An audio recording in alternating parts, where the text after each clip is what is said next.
குவைத்தின் இன்றைய முக்கிய செய்திகள். குவைத் மங்காப்பில் நடந்த தீ விபத்தில் இறந்த 3 பிலிப்பைன்ஸ் நாட்டவர்களின் உடல்கள் பிலிப்பைன் நாட்டிற்கு கொண்டு செல்லப்பட்டுள்ளது. அந்த செய்தியை பற்றி பார்க்க போறோம். அடுத்து நேற்று குவைத் வஃப்ரா பகுதியில் நடந்த சாலை விபத்தில் 2 குவைத் குடிமகன்கள் பரிதாப பலி.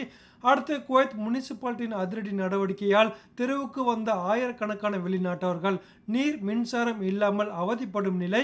இதுபோல குவைத்தின் முக்கிய செய்திகளை பார்க்க போறோம். வீடியோ புதுசாக பார்க்குற நண்பர்கள் நம்ம சேனலை சப்ஸ்கிரைப் பண்ணிட்டு கண்டினியூ பாருங்க. முதல் செய்தி, குவைத்தில் நிகழ்ந்த மிகப்பெரிய தீ விபத்தின் எதிரொலியாக இப்ப குவைத்தில் உள்ள 6 கவர்னமெண்ட்களில் குவைத் முனிசிபாலிட்டி அதிரடியான நடவடிக்கைகள் எடுத்து வருகிறது.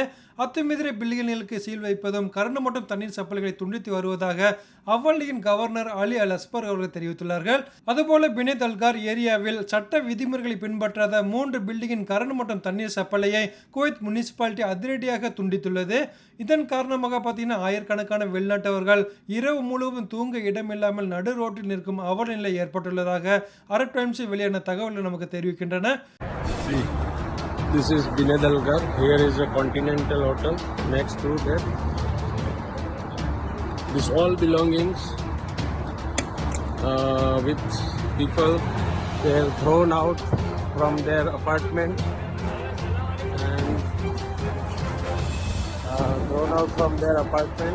and you can see here almost 2,000 people almost.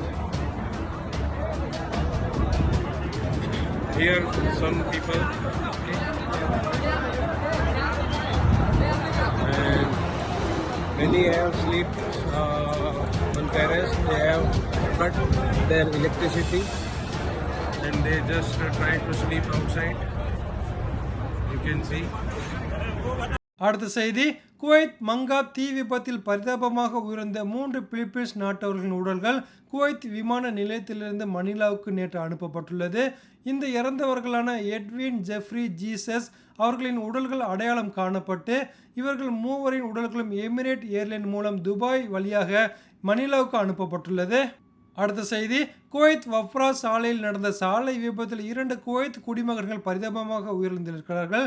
இதில் ஒரு குவைத் குடிமகன் படுகாயம் அடைந்து மருத்துவமனையில் சிகிச்சை பெற்று வருவதாக செய்திகள் வெளியாகியுள்ளது. அடுத்த செய்தி, அசுத்தமான கழிவுகளை பொது இடத்தில் கொட்டிய குற்றத்திற்காக ஒரு நபர் மீது உள்துறை அமைச்சகம் சட்ட நடவடிக்கை எடுத்துள்ளதாக செய்திகள் வெளியாகியுள்ளது. அடுத்த செய்தி, குவைத் சாலையில் பொதுமக்களின் உயிருக்கு ஆபத்தை விளைவிக்கும் விதமாக வாகனம் ஓட்டியவரை உள்துறை அமைச்சகம் கைது செய்து சிறையில் அடைத்துள்ளது. மேலும் அவருடைய வாகனத்தை பறிமுதல் செய்துள்ளது. குவைத்துடைய தி ஜெனரல் டிராஃபிக் டிபார்ட்மெண்டில் வெளியிட்ட அறிக்கையின்படி பார்த்தோம்னா சோசியல் மீடியாவில் பரப்பப்பட்ட வீடியோ தங்களின் பார்வைக்கு வந்ததை தொடர்ந்து இத்தகைய நடவடிக்கைகள் எடுக்கப்பட்டதாக தி ஜெனரல் டிராஃபிக் டிபார்ட்மெண்டின் மேஜர் ஜெனரல் விளக்கம் அளித்துள்ளார்கள். அடுத்த செய்தி, குவைத் மஹபுல்லா பிளாக் 1 மெட்ரோக்கு பின்புறம் இயங்கும் ஒரு நிறுவனம் அதன் ஊழியர்களுக்கு மோசமான தங்கும் இடத்தை வழங்கியிருக்கிறது. இந்த தங்குமிடம் ஒரு 8 மாடி கட்டிடமாகும் என்பது குறிப்பிடத்தக்கது. அங்கு ஒவ்வொரு தளத்திலும் 4 அறைகள் உள்ளதாம். ஒவ்வொரு அறைக்கும் மொத்தம் 12 பேர் தங்கி இருக்கிறார்கள். அதிர்ச்சியூட்டும் வகையில் ஒவ்வொரு தளத்திலும் ஒரே ஒரு சமையலறை மட்டுமே உள்ளதாம். இந்த ஒரு சமையலறையில் 8 எரிவாயு சிலிண்டர்கள் இருப்பதாக புகார்கள் எழுந்துள்ளது. அடுத்த செய்தி, குவைத் மங்காப் ஏரியாவில் ஏற்பட்ட தீ விபத்தில் 49 வெளிநாட்டவர்கள் பரிதாபமாக உயிரிழந்த சம்பவத்தை தொடர்ந்து குவைத்தில் உள்ள அனைத்து பகுதிகளிலும் பில்டிங்குகளில் இருந்த ஏராளமான வேஸ்ட் பொருட்கள் பில்டிங்குக்கு வெளியே வீசப்படுகிறது. அதாவது கடந்த 2 நாட்களில் மட்டும் பார்த்தீங்கன்னா தோராயமாக 568 டன் அளவிற்கு வேஸ்ட் பொருட்கள் பொது வெளியில் வீசப்பட்டுள்ளது. இதையெல்லாம் பல்திய வாகனம் கொண்டு சென்று 7th ரிங்கோடோ ஆகிய வீசப்படத்தை தொடர்ந்து அங்கேயும் பார்த்தீங்கன்னா இந்த வேஸ்ட் பொருட்கள் குவைத்தில் நிலவும் கடும் வெப்பத்தால் தீப்பிடித்து இருந்துள்ளதாக குவைத் முனிசிபாலிட்டி தெரிவித்துள்ளது. இதுபோல குவைத்தின் முக்கிய செய்திகளை தெரிஞ்சுக்கொள்ளும் சேனலை சப்ஸ்கிரைப், லைக் பண்ணி இந்த பெல் பட்டனை கிளிக் பண்ணி வச்சுக்கோங்க. மீண்டும் அடுத்த வீடியோவில் சந்திப்போம். நன்றி.